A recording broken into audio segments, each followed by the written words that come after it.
Good evening, good afternoon, good morning, depending on your location. Uh, you're welcome to Leadership Talk with Adegoke, the 59th episode. And we're looking at leadership and succession planning. Leadership and succession planning. Trust you well. I'm trusting that the session is going to be very powerful. Leadership and succession planning. How is a leader able to position even for passing the baton? How is a leader able to position for passing the baton? Succession is a major topic. It's critical in leadership. Everyone communicates, few connect. You're welcome, my friend. Hello, how are you? So sorry. What's that?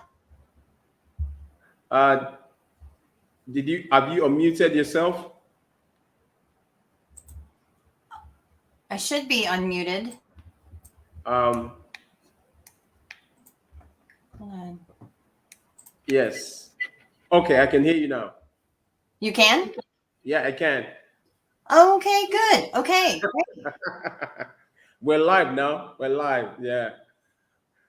Hi. Yeah. How are you doing? Good. Yeah. How's it where you are? Where are you speaking from? Nashville, Tennessee. So wow. Yeah, Where are you? Well, I'm in Lagos, Nigeria. That's in Africa. That's what I thought. Yeah. Cool. Well, hi. Yeah, hi. You're welcome to Leadership Talk with Adegoke. This is the 58th episode, and I'm so privileged to have you on Leadership Talk with Adegoke. I trust that we're going to have a great time, adding value to our listeners all over the world. And I'm sure that you have so much to share. Okay. Hello, I'm back. Yeah, you're back. Okay. Meredith, you're just going to be jumping in right away, real quick. Our listeners are going to be listening from all over the world. The replay, Leadership Talk with Adegoke. It's a podcast that focuses on leadership from different perspectives. Mm-hmm. So we have with us on this session Meredith from Nashville, Tennessee. That's in the USA. All right. So tell us, who is Meredith? Who am I? Well, I am a leadership development trainer and a developer of people. That's really the summary. Yeah, just trying to find the potential hidden in each person and see how we bring it out of them through training or coaching, various things like that. Excellent.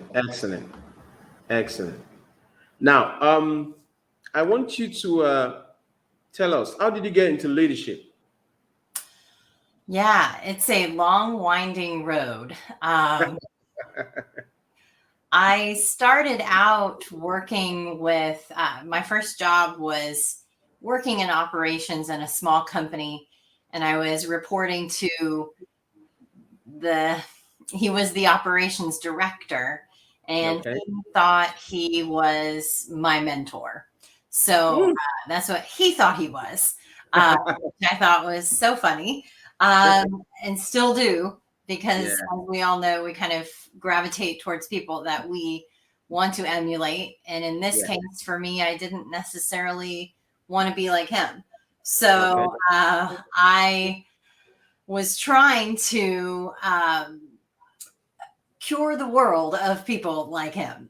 So that's why I looked into some formal classes, but then also got into working more in any leadership capacity that I could get in, whether it was volunteer or intern programs that I managed, because this was a while ago.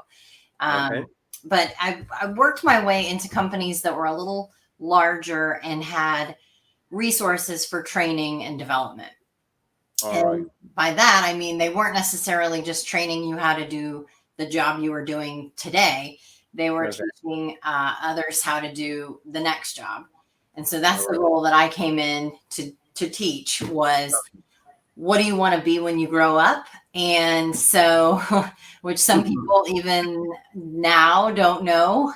And then also seeing if I could help them in some of those, a lot of people call them soft skills, Yeah. but I call them the money skills because they're the ones that differentiate the people who are doing really well in their career and the people who are struggling. Okay. Excellent. So Excellent. that's kind of the progression. I moved into different roles where I was leading those functions: leadership performance, leadership development, succession planning. And then now I own my own training business in Nashville and the surrounding areas. So helping companies on the outside. Is it a franchise? It is actually a franchise, yes, of a company called Crestcom. And they, the reason why I did that is I didn't necessarily want to. I had seen their materials. I had actually been a participant in some of their workshops, and I agreed wholeheartedly with their philosophies and the way that they went about it. So last year, actually, in the middle of our lovely pandemic, I became an official franchise for Crestcom. So I have materials and classes and experts that are helping me and backing me up when it comes to design and development. Congratulations. So how do you do your training? Is it virtual or mixed? It's mixed. We do like to do things that are in person, but if that's not possible, which it hasn't been, we have been online. And luckily for me, the design of a lot of the activities has been, and just because a lot of the training is very activity based and group work and definitely some self-reflection, but it's certainly helpful to have the interactivity. A lot of that was already built into the design to translate online. So it's actually been a little more fun because we've been able to do things virtually. And sometimes, people get embarrassed when they're in the front of a room, but sometimes this glass barrier between us helps people to be a little bit more expressive. Yeah. So that's been good.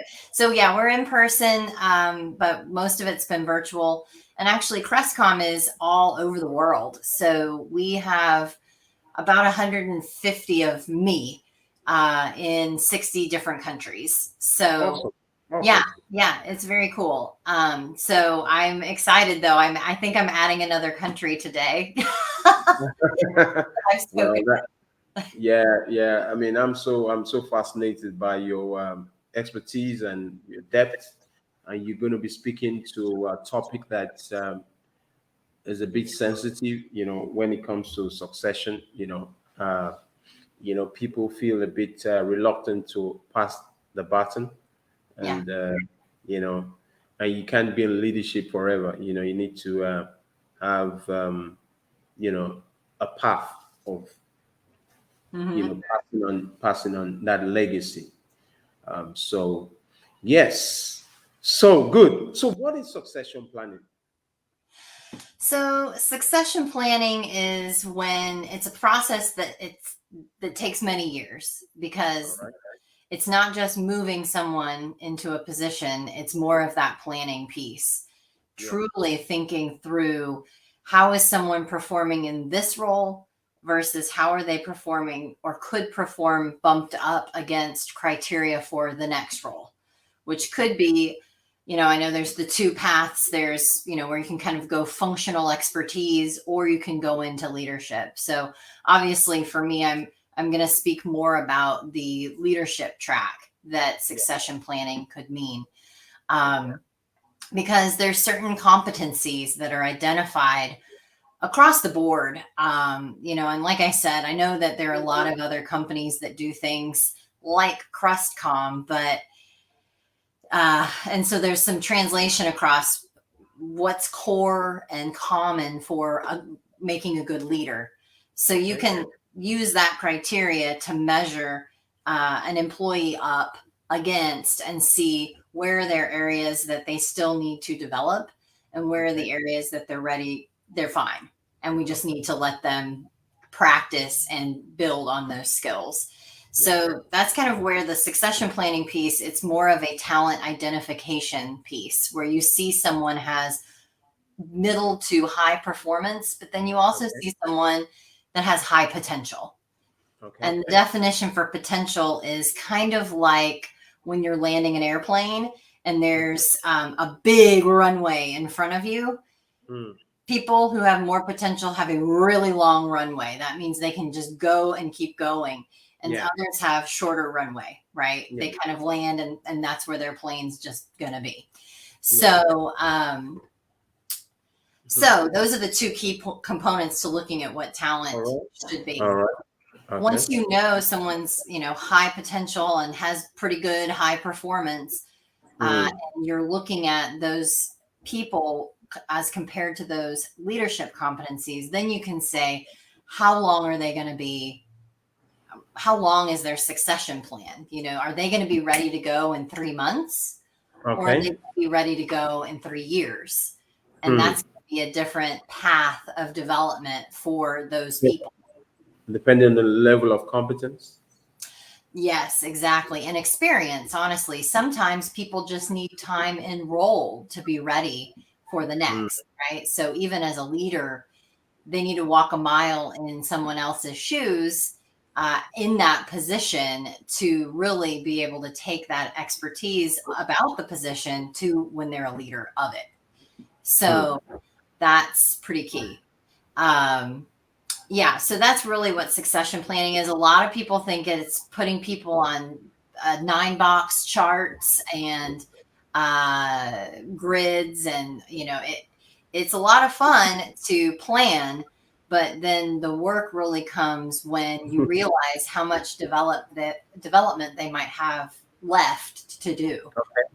Right? Sometimes managers want to see something for an employee when the employee either doesn't want to see it themselves or doesn't care, or they haven't shown that interest. Part of the potential is that they really want to grow and be a leader as opposed to the current position they have in the company. Awesome. Now, tell us, what is the challenge if a leader doesn't have a succession plan, in terms of a strategy for succession planning? Yeah, that's a great question. And it's one I think a lot of folks right now might be looking at because the world changed so quickly. The business world and the big world changed so quickly, and the needs have shifted. So a lot of folks may be saying, man, I'm getting close to either retiring or I want to go do something else with my life. So who's going to take my hard work that I've done here? Who's going to pick up the baton, as you said? And so, what do you do when you don't have someone? Well, you start building someone as fast as possible. Wow. Or you have to hire from the outside, right? Which can be very costly. And you have the chance that you might hire the wrong person, right? Who doesn't have all the institutional knowledge, who doesn't have, so, being very clear on what you're looking for, seeing if there's anyone internal that might fit the bill, and might fit the bill within 3 months to 6 months. It could be a year. And then that leader knows, okay, in about a year, I'll feel pretty good turning it over. But sometimes companies don't have that kind of lead time, right? Someone decides I'm leaving and I'm giving my notice, and maybe they give you a month, which would be great. And then you got to find someone to help you continue the good work of what that department was doing all along. So I think if you don't have someone, you're going to have to look outside. If you think you might have someone, start developing them as soon as possible. Wow. Now, what impact does culture have on succession planning? Ooh, these are good. These are good questions. Yeah. A lot. Yeah. There you have. It has a huge impact. Some companies and organizations, they love fresh new people, right? So All they right. may not even think about succession planning as much as I'm emphasizing it here, Yeah. because their whole thing is, I want to have staff turnover, I want to have new fresh ideas. They might want a workforce that is it is all across different generations, or Okay. they might want leaders emerging from the same generation. All right. So culture has a huge part. It's what kind, do you like to buy your talent, or do you like to build your talent, is kind of how Mm, they say it, your people. mm. Because sometimes when people have been at an organization a long time, people see them as, well, we're doing things the way we've always done it, or we've Yeah, never done that, we can't try that. that's So right. you have those people that are kind of bucking the growth of the company and aren't supporting it, just because they've been there a long time, and they know what if it isn't broken, don't fix it, No right? fix it. So Yeah. that's kind of what they're thinking.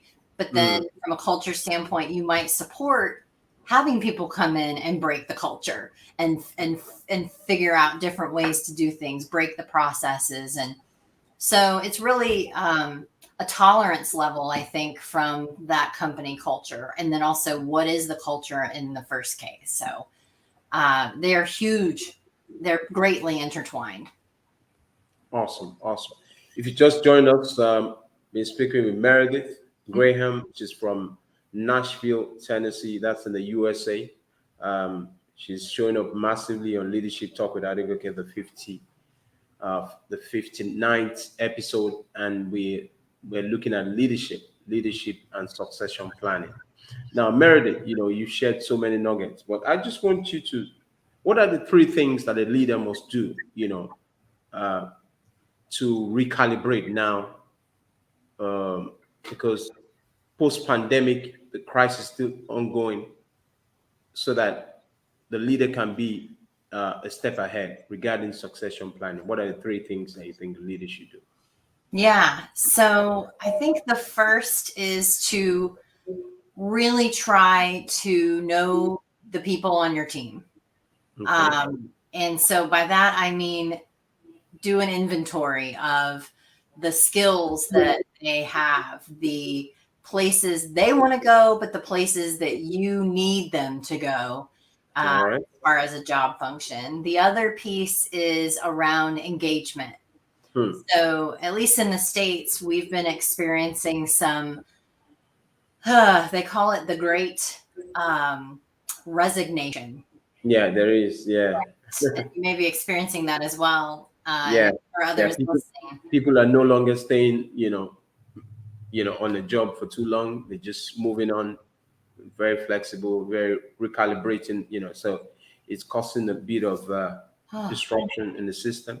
Yeah. Very much, very much. So I think the piece around knowing your people, so if you can tell when someone's thinking of, they're kind of itching in their job. I want something different, or I think I need a different position in this company, or you can see some people might be a flight risk. So you can Hmm. start knowing ahead of time, especially if you know who they are, what they're good at, what they're looking to do with their career. If you've had those conversations, you can use them as Hmm. intelligence to know what to do next. That's The good. engagement piece, though, is showing people, hey, you are doing a great job. And if you think we aren't, tell us now. Hmm. So having those kind of interviews where it's not an exit interview Right. on the way out. Yeah, Hmm. it's you're here. We're assuming you're good, but let's still talk. Let's still get some dialogue going. So you don't just up and leave. Well, you're not going to say this, but you don't want someone to just up and leave. And Also just engagement with employees goes a long way right now because we're all reconnecting, reconnecting by not being on email and phone so much, but hopefully we can get some more interactions in person.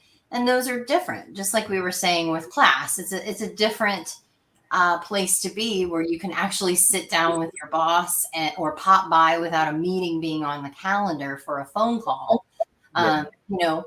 Just opening up that communication and engagement again.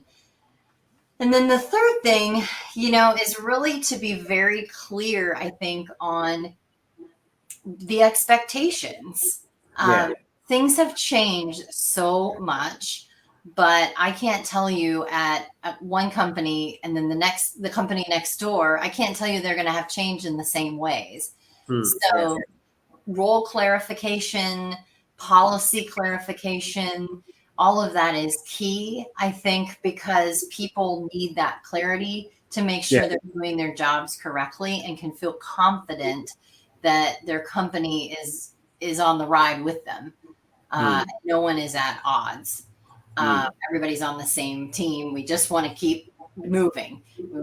We're done sticking our, hanging out and not doing any progress for a couple of years. We want to move forward together. So that's kind of the three things I would say I'd focus on from a succession planning standpoint, because succession planning is all about not looking backwards. It's about looking forwards. So once we've identified people and their performance, we don't really look at it again because we're looking at what can they do for us now that we know they have a particular skill set. Yeah. Awesome. Thank you so much for speaking to that. And I just want you to share your thoughts on the impact of remote working on succession planning, because back in the day you had a situation where we all needed to come into the office, but now you have some staff that you've never seen in person and they've been onboarded for about a year, and and these things are like that personal touch is not there. So what's the impact of remote working on succession planning as a leader? It's huge. I think that what I've seen talking with clients is it's very difficult to choose the right people, to get a good baseline even on new people, because all we're seeing is their work product. Their PowerPoints and their presentation. It's something that's always planned or rehearsed. A lot of leadership can't be planned, meaning you never know what's going to happen each day with each employee or with a customer. And you're accountable regardless. You're the leader. So it's difficult to see people in those real life scenarios to see how are they going to handle that and how are they not.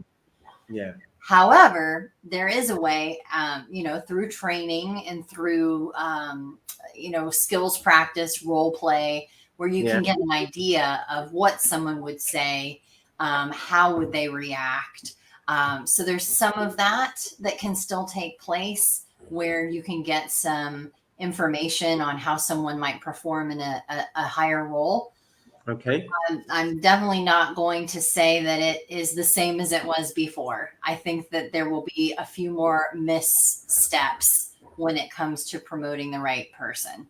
Because when you're in the room with someone, and I feel like I'm in the room with you, but it's where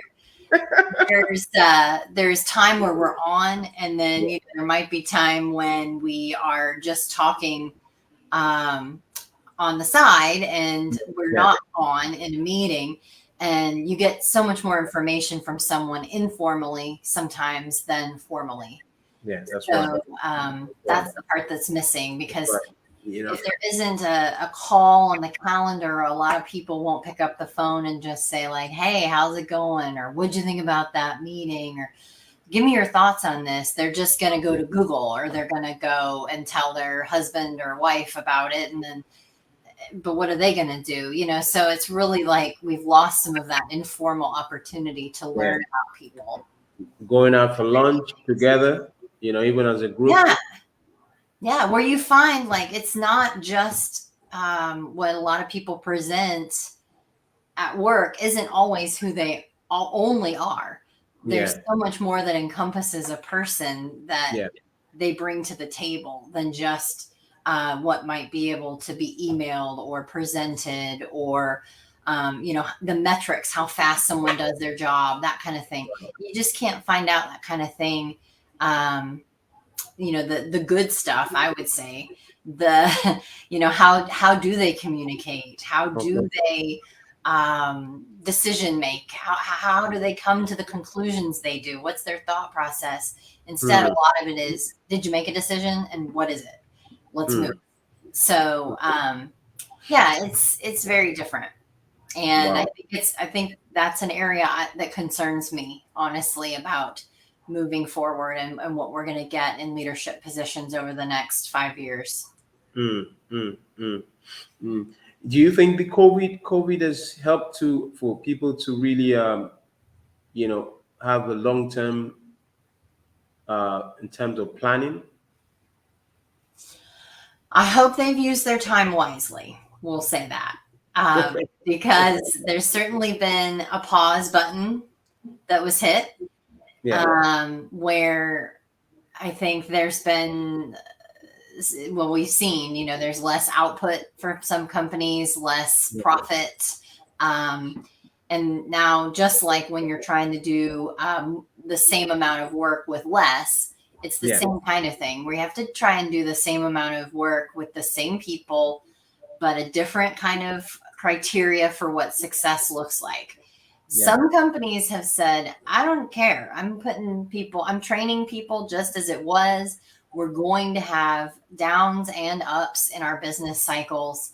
We're counting this as a down, but we can't not develop people, or we can't not continue processes as normal as possible. Others have said, oh, well, we haven't trained a single person since 2018. And they're like, because, look at all we have all this stuff we're dealing with. But it's a pretty lame excuse, in my opinion, because that's kind of created. You are on the other side of the aisle, so for a business, one of the things they do once there's a crisis is they contain cost in the area of training, in the area of development. So,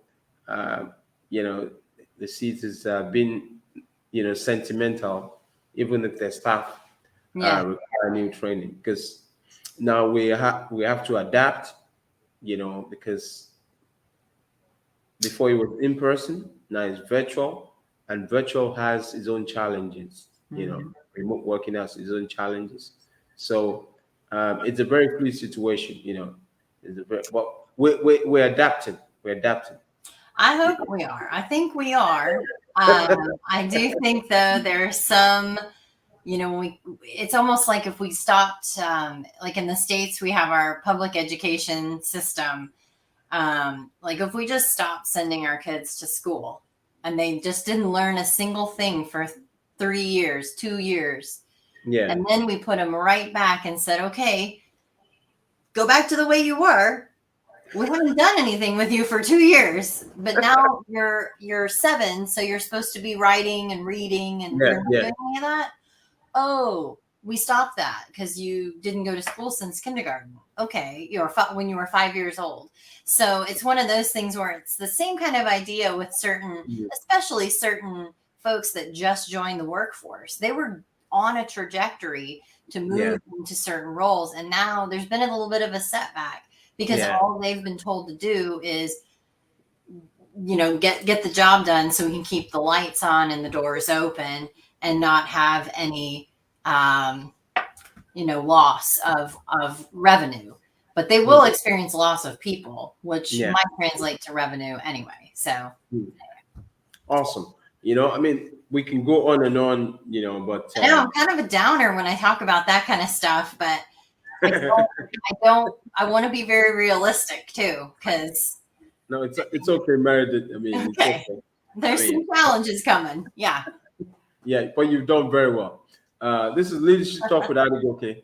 I've been on the podcast with Meredith from Nashville, Tennessee. She's showing up, speaking to leadership and succession planning. I just have two more questions for you. Now, you speak so well, so deep, and do you have mentors? I do. I do. I have business mentors, personal mentors. My father is a business owner as well. And so Okay, I look to him. okay, Although it's more on, like I said, the business side where I'm trying to build and grow and not spend too much money, and make sure that I'm partnered with the right people yeah, to yes, make the most impact. So I would say that he's run a business for 40 years, and kind of just watching and talking to him, getting his thoughts from a mentor standpoint, also business and okay, personal. Back in my graduate program, which has been 16 years ago, wow, one of my professors was, I've kept in touch with her for years and years and years. And awesome, awesome, she became the dean of the Vanderbilt University Peabody College, all right, and she ran several human resource departments in hospital good, systems here. good, She's also gone out on her own as well and done some coaching, but she's someone that very early on I could see myself in her, yeah, where she's driven, wants to, is comfortable making decisions, doesn't waver, and she knows her stuff. So wow, for me, having touch points with her, that's good. gauging her opinion on certain things. She's heard me talk about leadership, succession, these kinds of things. And, she's poked holes in some of what I've said, and I've changed based off of what she's told me and her experience. Okay, So her name's Dale Savage. okay, It's kind of an odd last name, I Savage. know, Yeah, but she is a very calm. definite mentor of mine who is, I mean, we speak all the time. So I text her, which I think is the value, the mark of a really deep relationship, when you get to text people. I know, I know, I know. That's very intimate stuff. That's right. There you go. But it's good, I mean, uh, mentors, they help us to see clearly, have some clarity, but sometimes it can be very fuzzy, and you could be overwhelmed.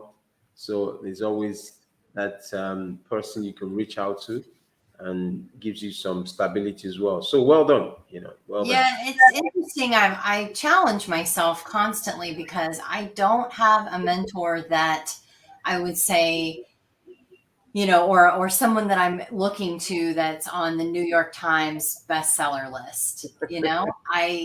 I'm a skeptical person, Yeah, and so I am always, I almost looking want to, out for yeah, those and I gray want to see areas. what happens in the end. Like with what they've said, I kind of want to follow them, but not buy into it so Yeah, much that that's yeah, the because only you thing have I an do. independent mind. Yeah, Yeah, and yeah, well, or very cynical and very skeptical. But that's I've okay. just worked with a lot of leaders and people over my time, and sometimes you think, oh well, they aren't who they thought I thought they were. I know. I did a session, just before this session on leadership and bias. To be nice for you to listen into it. I will definitely. Yeah, leadership and bias. A lady from Australia, Brown Williams, and she was saying that the unconscious bias, when before you meet someone, or even based on past experience, you use it to relate to that person, and sometimes we can lose, that touch. That's something very critical, because you're Yeah. holding on to so much, Well, there's yeah, saying don't meet your idol, right? yeah, yeah, Because once you do, you're like, oh, I don't yeah, know if they do walk the talk that they've been saying all these years, but they're human. I mean, that's the other yeah, thing is they're human. They're not going to yeah. be perfect and everything's conditional, but it has been hard for me to identify a book or a speaker or someone I that know that's fine. So you're a combination of so many things it based is. It on, is. and it's a journey, So which is a good thing. Now, so if our listeners want to reach out to you, how do they reach out to you? Oh, email is always good. Okay, It's meredith.graham at crestcom. So that's okay, CRESTCON or m.com. okay, Or, I mean, if, like I said, if people want to call me, text me, feel free for that as well. okay, And LinkedIn, I'm on LinkedIn, okay. That's good. Facebook, all the Okay, things. so are you Meredith Graham on LinkedIn, or is it Crestcom, or Sure. Yeah, it's under my name. okay, And it is, if you look Meredith D. Graham, okay, it's me, but I think Meredith Graham will also come up with it as well. Message me. I'm on there all the time. It's a lot of my business development that I do is through LinkedIn. So feel free, chat. Let's get a conversation going. I love it because people will get on LinkedIn at all times of day and night. So it doesn't that's it. matter whether you're across the world from me. I can get on there. Awesome, awesome. I'm so delighted to have you on this podcast, and you know, we made it happen, and you've spoken so deeply, so passionately about succession planning. You've dropped a lot of nuggets that I believe that our listeners all over the world will be able to tap into, and the fact that you've also left your contact details.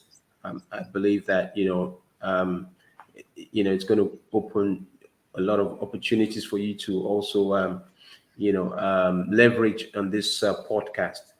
Leadership Talk with Adigoke. This is the 59th podcast, and I've had the privilege and honor of engaging with Meredith Graham. She's from Nashville, Tennessee, and so same time.